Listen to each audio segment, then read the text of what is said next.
Halo, selamat siang kawan-kawanku semua. Kembali lagi di konten monolog yang hari ini akan dibahas beberapa chapter. Tapi yang pertama-tama gue mengucapkan semoga kawan-kawan dalam keadaan sehat selalu lah, serta dimudahkan segala urusannya dan kesehariannya lah. Jadi yang kali ini akan gue bahas di chapter ke-35 dan 36. Jadi chapter ke-36 ini dia bicara soal kuasailah seni memainkan waktu yang tepat. Terus di chapter ke-36 sepelekan hal-hal yang tidak dapat Anda miliki, mengabaikannya adalah pembalasan terbaik. Jadi kita mulai dari chapter 35. Chapter 35 ini bicara kuasailah seni memainkan waktu yang tepat. Jadi dia bicara 3 klasifikasi di sini. Dia bicara soal waktu yang panjang, jenis-jenis waktu lah. Waktu yang panjang yang pertama, kemudian waktu yang dipaksakan, dan ketiga waktu akhir. Dia jadi di waktu yang panjang dia cerita ketika Anda memaksakan langkah karena takut dan tidak sabar, Anda akan menciptakan sebuah masalah baru, dan masalah ini harus diperbaiki. Pada akhirnya Anda akan menghabiskan waktu yang lebih lama dibandingkan jika Anda tidak terlalu terburu-buru. Jadi gue mau coba kutip beberapa cerita di dalam bukunya MH Ainun Najib, kalau nggak salah itu, Kenangan Angon. Cerita soal tentang petinju lah, petinju amatir pada waktu dulu.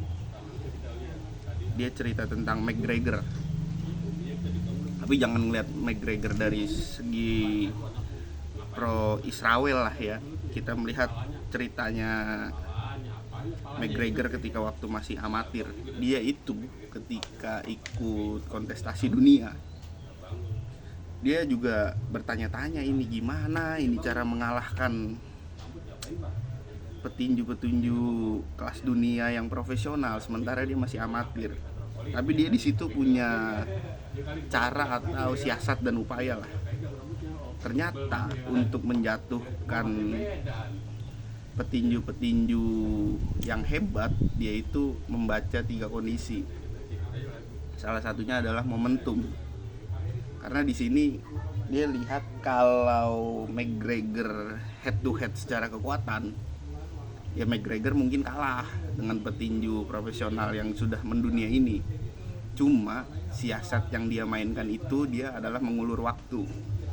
Terbilang memang McGregor staminanya cukup bagus dan oke lah. Lawan ini ngejar-ngejar terus dalam ring, ya beberapa kali pukulan masuk lah. Cuma dia akhirnya ketika beberapa ronde menjelang akhir, McGregor ini menang dengan memanfaatkan waktu, yaitu momentum dia melihat. Karena di awal tadi gue bilang kalau dia head to head secara kekuatan kalah. Jadi dia memanfaatkan waktu dan momentum sehingga bisa memenangkan kontestasi juara dunia. Nah, hubungannya dengan kondisi hari ini, gue nggak tahu sih Pak Wapres Gibran ini masuk ke waktu yang mana? Waktu yang terburu-buru kah? Waktu yang panjang kah? Atau waktu yang dipaksakan? Mungkin waktu akhir di sini dia menjelaskan. Jadi itu. Terus di waktu yang kedua, waktu yang dipaksakan. Trik dalam memaksakan waktu adalah membuat orang lain menjadi kacau balau sehingga dia tergesa-gesa dalam mengambil langkah dan terburu-buru dalam menetapkan langkahnya sendiri. Sehingga dengan mengacaukan waktu lawan, Anda seharusnya lebih bersabar sehingga tidak perlu memaksakan waktu itu sendiri. Dan sama dengan memenangkan setengah permainan kalau Anda bersabar dalam waktu yang dipaksakan, poin nomor 2 inilah. Karena efeknya mungkin sangat amat ampuh ketika kita tidak memaksakan waktu yang terburu-buru, bisa dibilang prematur lah untuk mengambil langkah ini. Jadi untuk waktu yang dipaksakan ini nggak direkomendasikan, cuma direkomendasikan di poin ketiga. Poin ketiga ini dia bicara soal waktu akhir. Waktu akhir nih di poin ketiga. Anda dapat memainkan permainan ini dengan piawai, dengan sabar menunggu momentum untuk bertindak. Membuat pesaing Anda kehilangan performa terbaiknya dengan mengacaukan waktu mereka.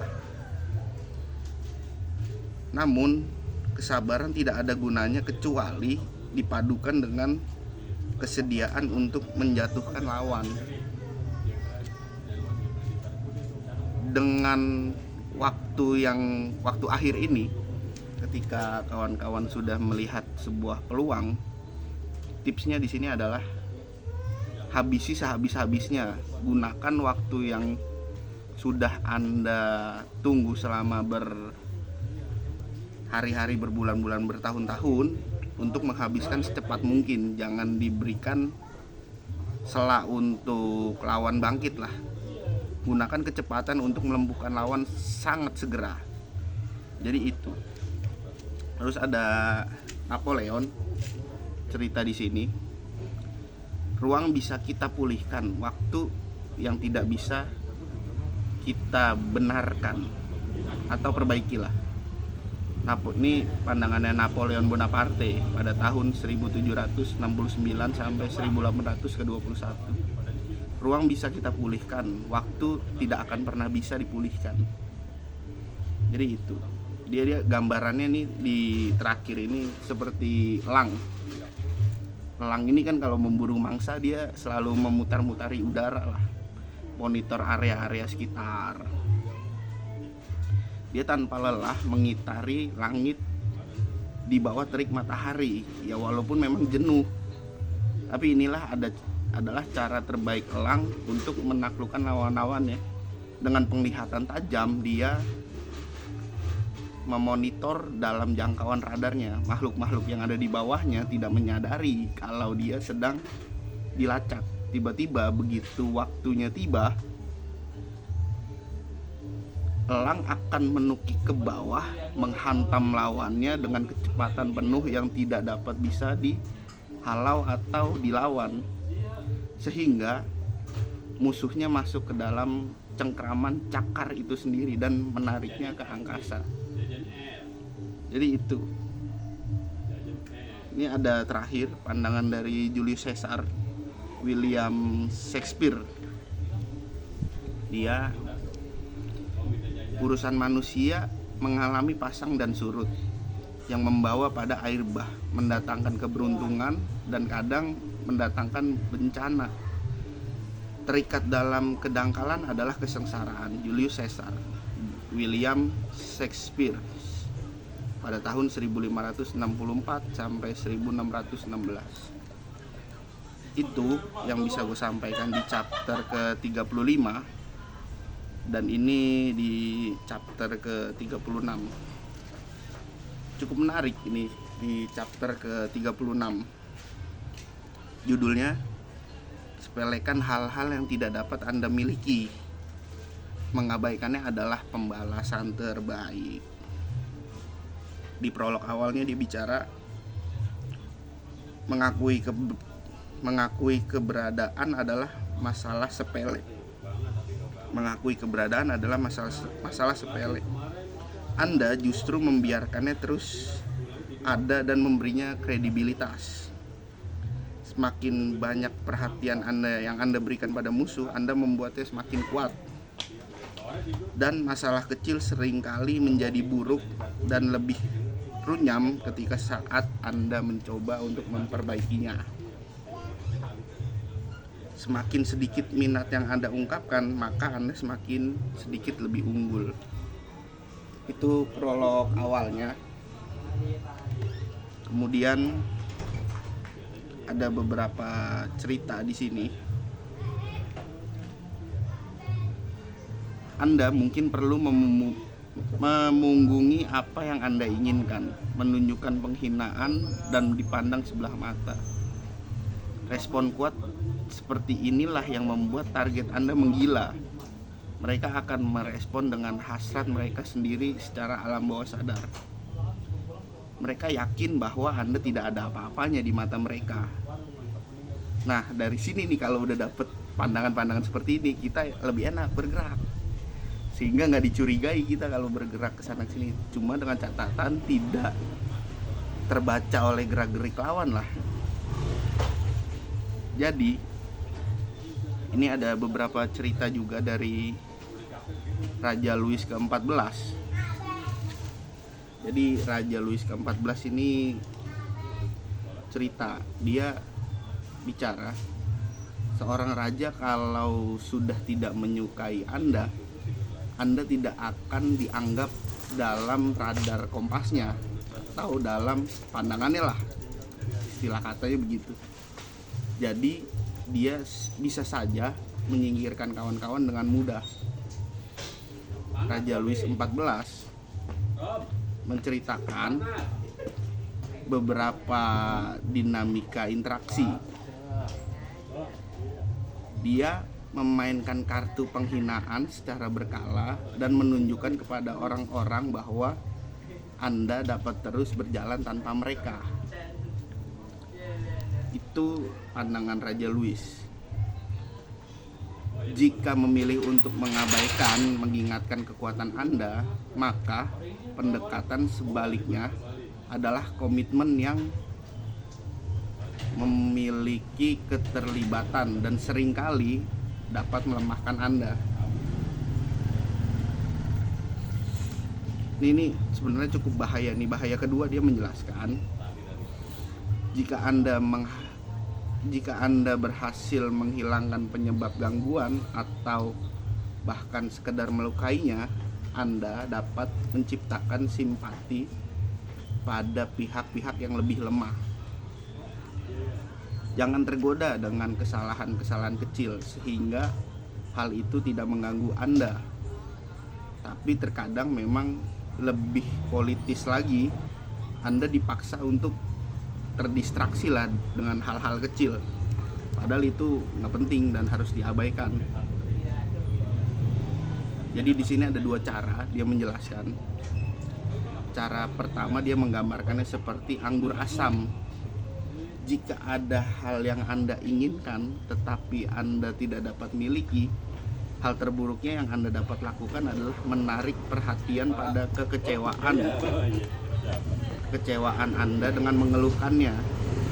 Taktik seperti ini jauh lebih ampuh dan seolah-olah hal tersebut tidak pernah membuat Anda benar-benar tertarik dengan hal tersebut. Itu di poin pertama. Di poin kedua, ketika Anda diserang oleh seseorang yang lebih inferior, alihkan perhatian orang lain dengan menjelaskan bahwa serangan tersebut tidak mengenai sasaran, gak ada gunanya lah. Berpalinglah atau jawablah dengan manis, menunjukkan betapa tidak pedulinya Anda terhadap serangan-serangan itu. Padahal sih memang serangannya kena, cuma ya kalau bisa diacuhkan lah, sehingga dia melihat bahwa respon kita ya biasa aja, serangan lu gak berarti apa-apa. Nah ini nih poinnya di sini nih. Respon terbaik adalah respon yang seringkali mengecilkan kesalahan Anda. Nah, itu. Jadi kita tidak melihat apapun lah dari gerak-gerik musuh lah, nggak perlu direspon secara berlebihan. Respon yang manjur terhadap masalah kecil dan mengganggu adalah menunjukkan rasa jijik dan penghinaan. Jangan pernah memperlihatkan sesuatu yang mempengaruhi Anda ketika mendapatkan distrak-distrak kecil, sehingga Anda tidak mudah tersinggung dengan menunjukkan sikap bahwa Anda mengabaikan suatu masalah. Penghinaan adalah hidangan yang paling enak disajikan, dingin dan tanpa dibuat-buat. Jadi itu poinnya di chapter ke-36. Sepelekan hal-hal yang tidak dapat Anda miliki dan mengabaikan adalah pembalasan terbaik. Jadi yang paling kenanya di sini sih kalau menurut gue cerita Raja Louis ke-14. Jika dia tidak menyukai seseorang, maka Anda udah nggak dianggap lah di dalam pandangan matanya, karena nggak akan berarti. Jadi itu ceritanya. Jadi ini seperti di epilog di epilog akhir. Luka kecil memang kerap kali menyakitkan dan mengganggu. Anda sudah mencoba segala macam obat sehingga Anda berusaha untuk menghindarkan luka-luka kecil itu. Teralih-alih Anda akan menggaruk dan mengkorek-korek kopengnya. Para dokter berpendapat bahwa hal itu hanya akan memperburuk keadaan untuk menjadi masalah kecil yang mengarah kepada masalah serius. Andai saja Anda mengabaikan luka kecil itu, Anda akan bebas dari rasa khawatir yang semakin runyam dan semakin menjauhkan Anda dari rasa tidak nyaman. Tuh.